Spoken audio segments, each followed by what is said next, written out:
by that? Do you think that's a genocide? Absolutely. Well, it doesn't matter what the basis for what the operation... Of course it does. No. No, it does. No, Piers, in terms of what actually is happening... Piers is such a dumbass because he acts like this is the limitation of liberalism, okay? If you do good and bad politics, you will get destroyed by someone who at least knows what they're talking about. God, he's so annoying. Get his ass! Let's watch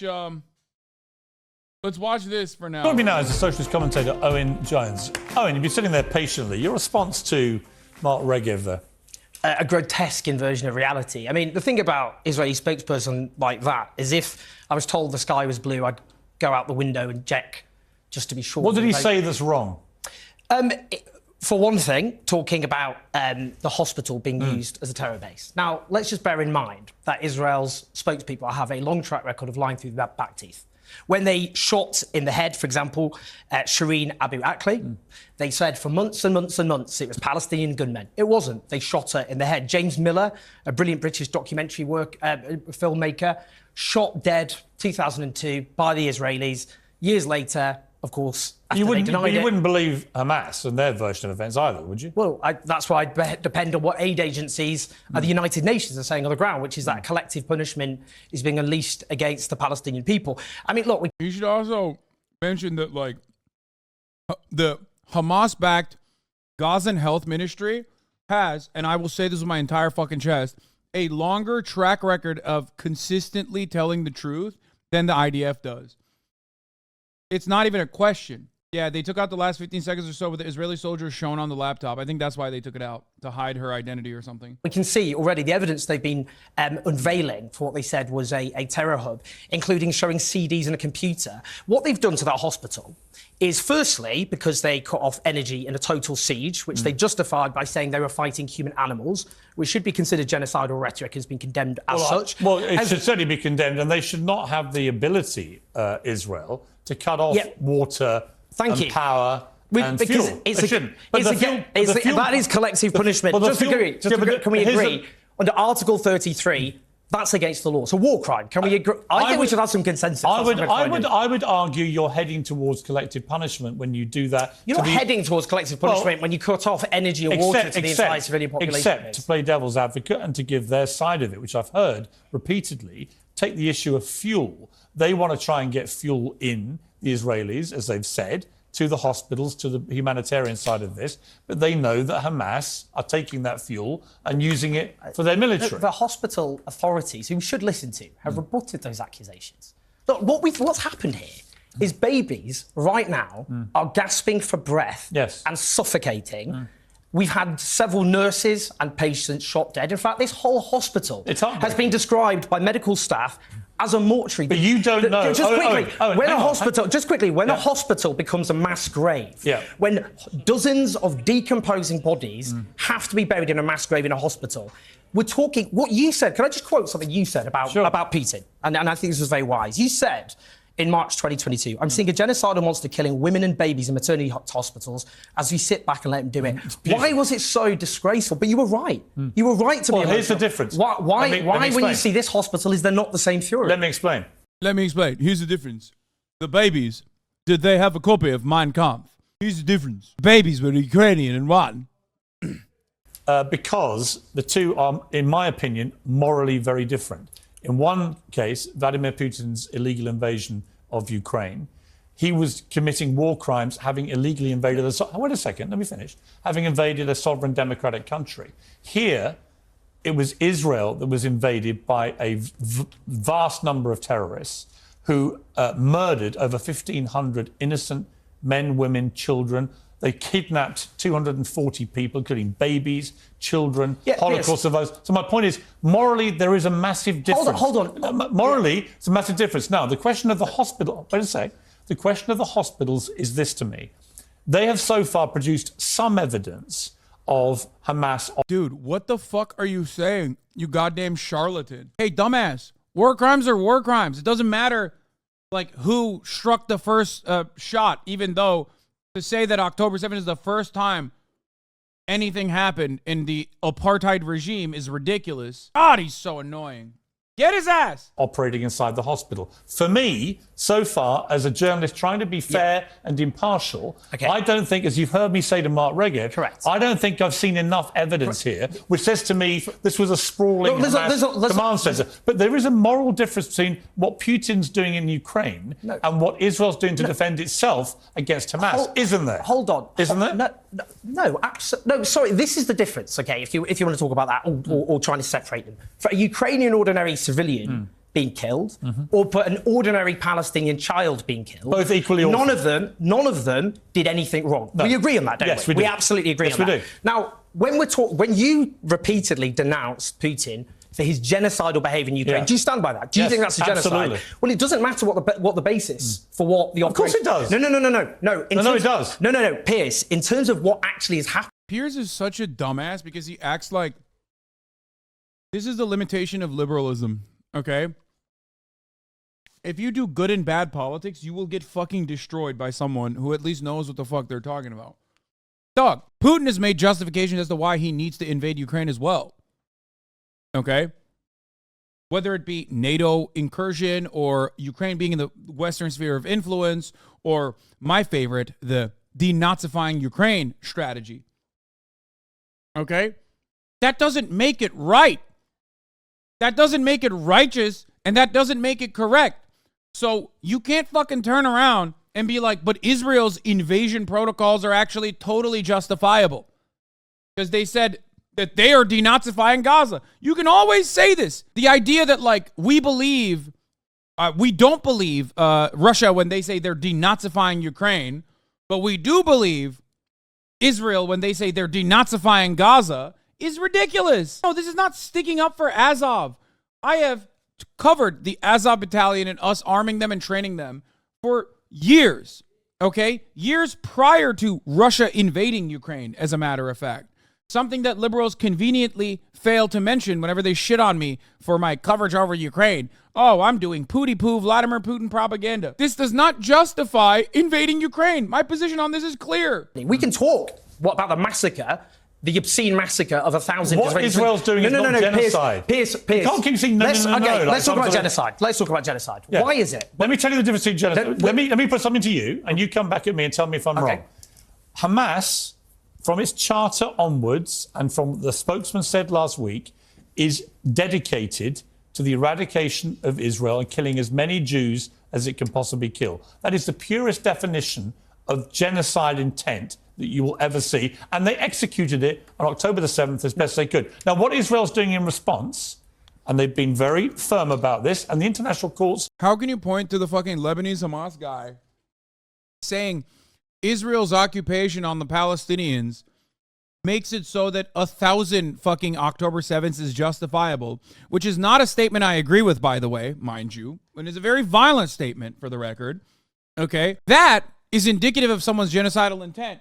But the Likud party's charter or the many members that have democratically been elected into the Knesset to hold a tremendous amount of power in Israel and all the genocidal intent and statements that they've made while engaging in the act of ethnic cleansing, that's fine. That's justifiable. These are very long questions. They're not. I'm answering a point and I'm putting one to you, right?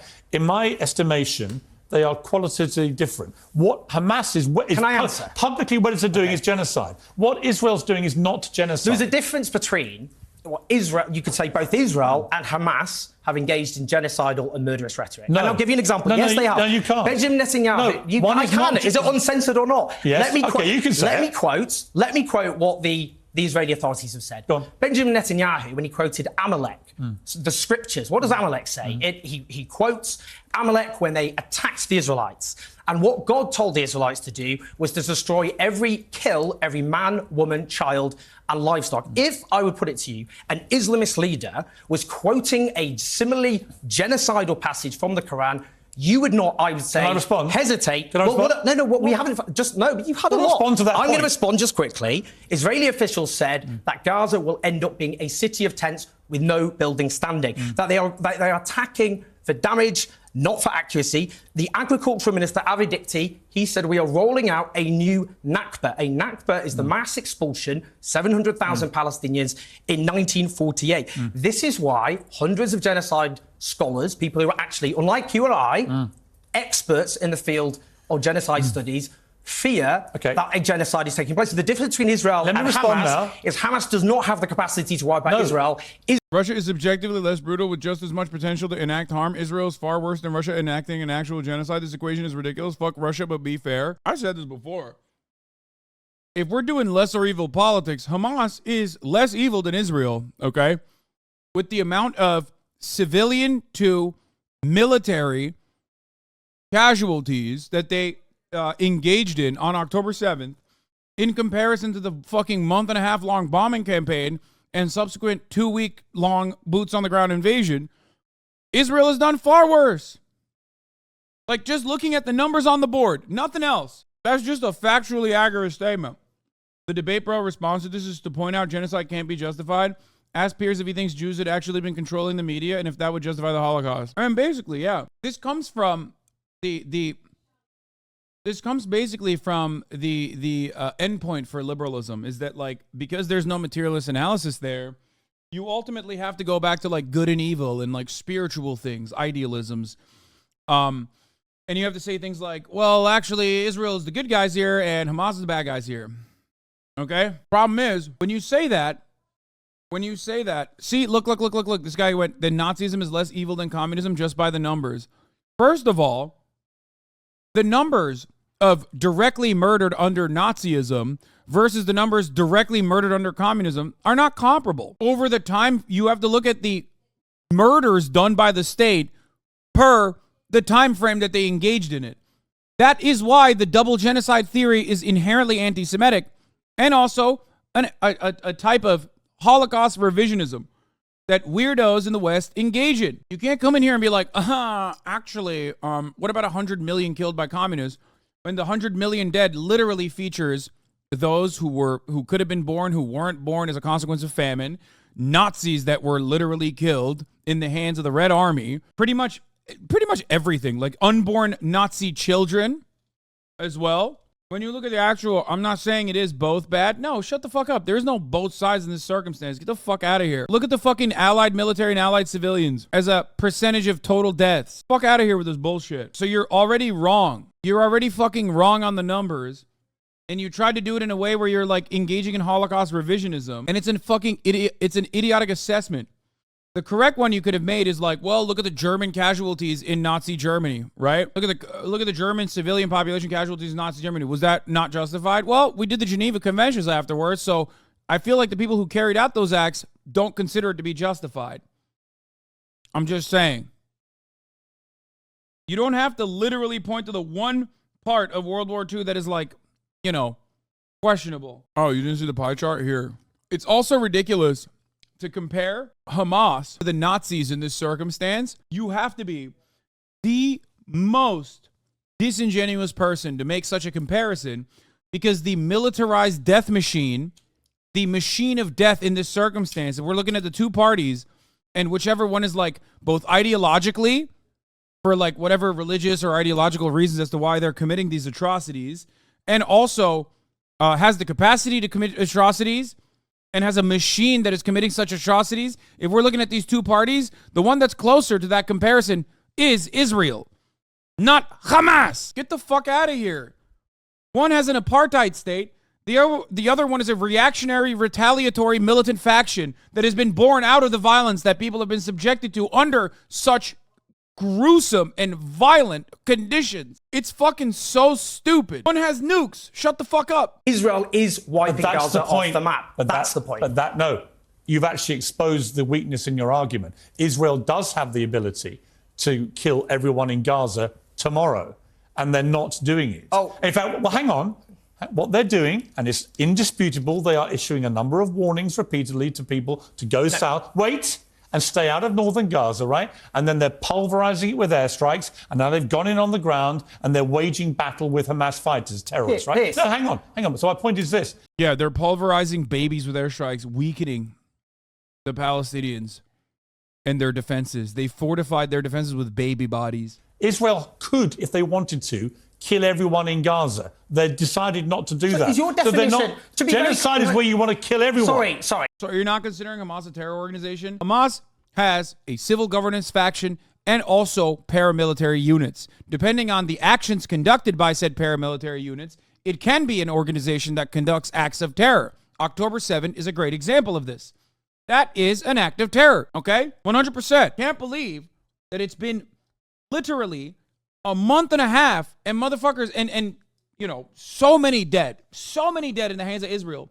And people still turn around and go, well, you know, you should condemn Hamas. I have a million times over. Terrorism is a political designation. It is a political designation given to non-state actors in an effort to deny them any kind of habeas corpus protections.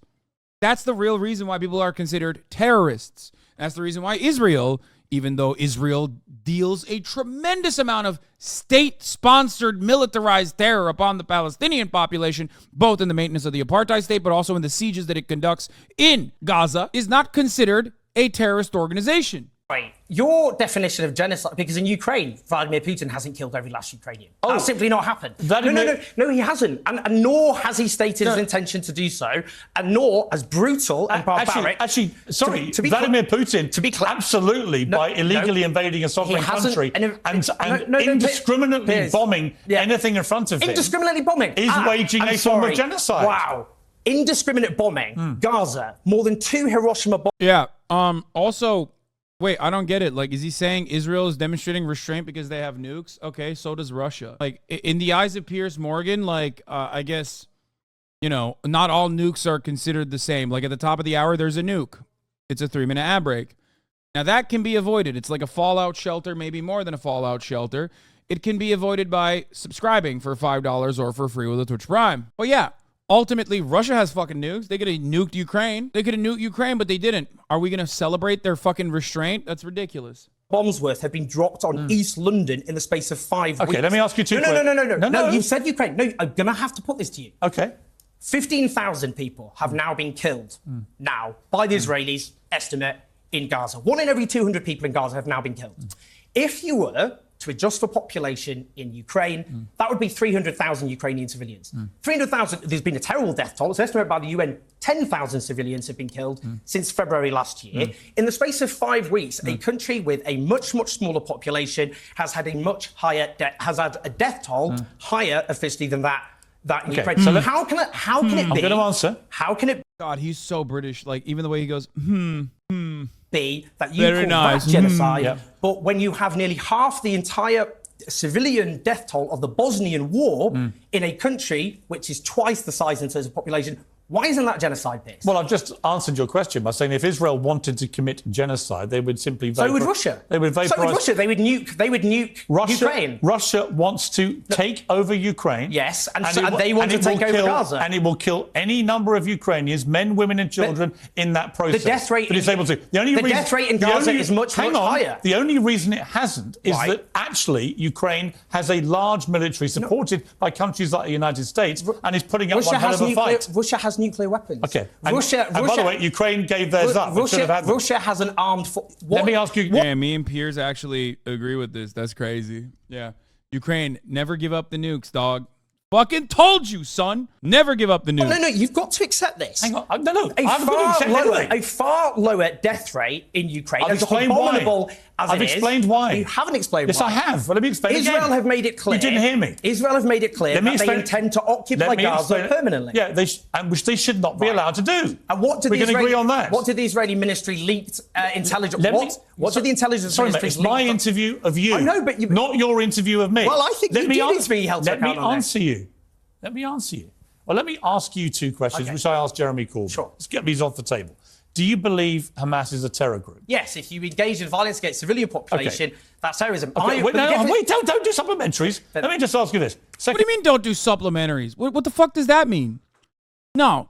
This entire conversation is once again immediately revealed. Like, the goal of this conversation is immediately revealed when you go, don't add any qualifiers. Why?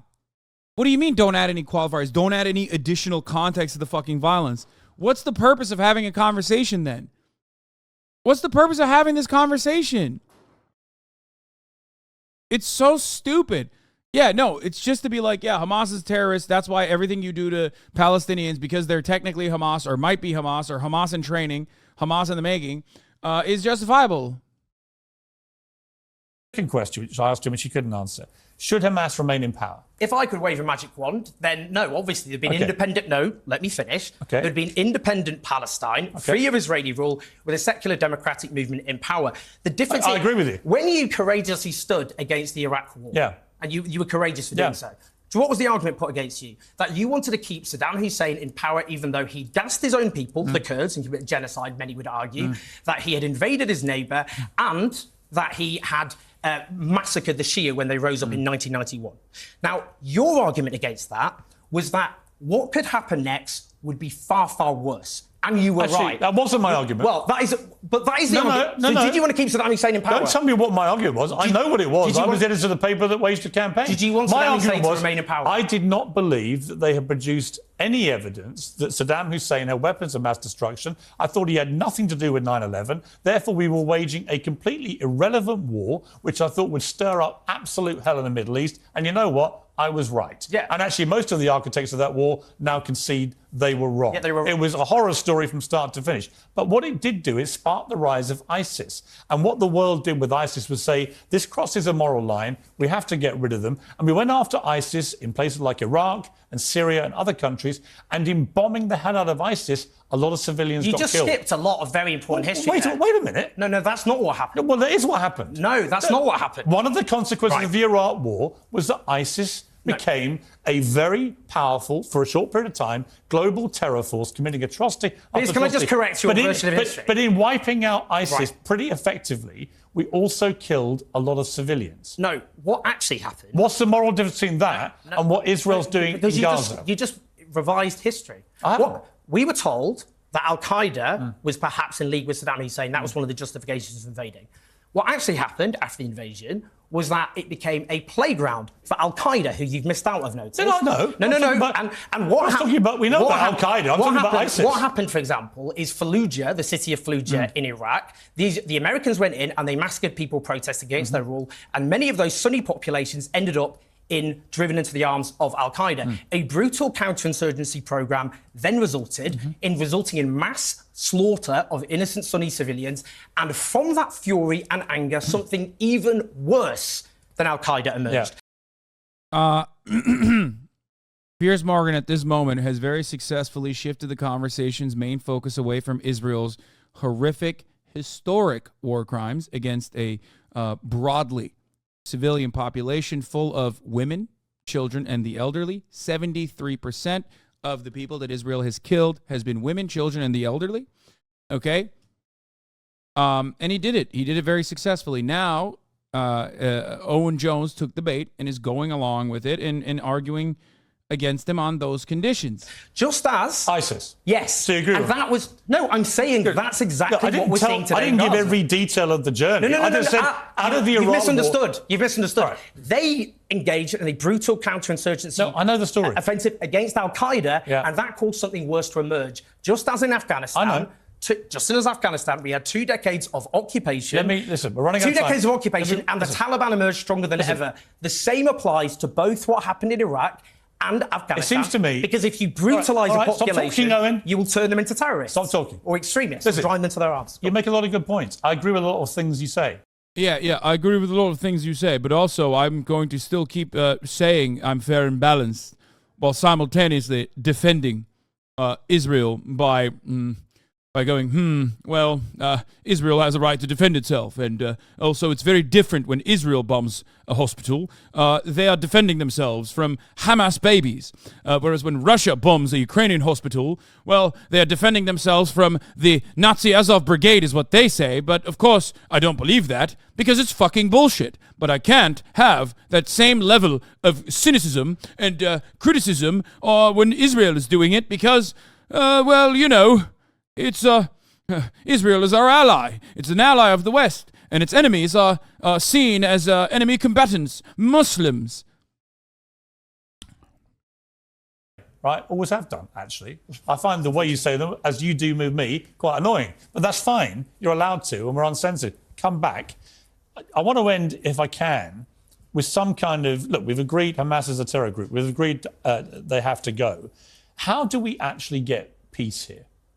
Well, firstly, we have to deal with the underlying causes of what's driven the Palestinian people in the case of Gaza into the hands of Hamas, which is, starting in 1948, the ethnic cleansing of the Palestinian population in the Nakba, with 700,000 driven from their homes, murderously, I might add. Then... And hundreds of thousands of Jews were driven from their homes before that. In Palestine. Bro. Stop it, dude. Stop. You can't... Dude, I hate this. I hate this argument always and forever, dude. It's just like... Oh, well, the Nakba happened, but here is why it was permissible. Yes, what I think is there's horrifying violence occurring in Gaza right now, but of course, here is why it's permissible. Like, you can't always try to contextualize Israel's first strikes, okay? At a certain point, you have to be like, all right, well, you know, the disproportionate violence only seems to go in one direction. So fuck. It's so funny that, like, the Zionist crimes against Palestinians are always contextualized as, like, well, Arabs attack them in other countries. Whereas the Israeli crimes against the very same Palestinians are always contextualized in that way. But Hamas, which is one fucking militant faction, okay, will never get the same comprehension as to, like, how that violent retaliation occurs, how that violent retaliation directly is at least targeted towards the perpetrators and civilians that live under that banner, but still the perpetrator being the state of Israel and its apartheid regime. There is no fucking Hamas and no militant retaliation without an apartheid state. It doesn't work that way. Palestine. Well, they were driven away from Arab countries. Hold on. They were driven away from Arab countries. Yeah, from Palestine. Jonathan Friedland wrote a very good piece about this, saying, you know what, if you go into history, there's just cause on both sides. The Palestinians were driven from their homes, 700,000 of them. And then we had the illegal settlements and colonization, including in the West Bank, were completely unremarked upon. And I've already condemned there was mass terror, settlements illegal settlements, and as well as Amnesty International, as Human Rights Watch and B'Tselem describe it, the Israeli Human Rights Organization, a system of apartheid. But if you keep brutalizing the Palestinian people, ridding them of their freedom, and you end up now in Gaza with parents picking up the burned, dismembered remnants of their children, Owen, there will never be peace. I agree. What I would say to that is that on the Arab side, they have had multiple opportunities to do a peace deal, not least in 2000 with Arafat, and he walked away. No, what happened there? Go on. What were the concessions? Well, because this is shrouded in myth. The truth is, Bill Clinton, who helped forge peace in Northern Ireland brilliantly with Tony Blair and with the others involved there, that actually Arafat, they had peace in their grasp, and as Bill Clinton said to him, I'm going to end up being a failure because of you and looking away. And that revision of history, again, not just from you on this program, but by Bill Clinton, because they demanded, for example, land swaps for a ratio 9 to 1 in favour of Israel. Come back again. I'd love to. No, seriously, this conflict's not going away. No, it's going to continue raging the war. I think you're an important voice in this. We should keep talking about it. Okay, we'll chat.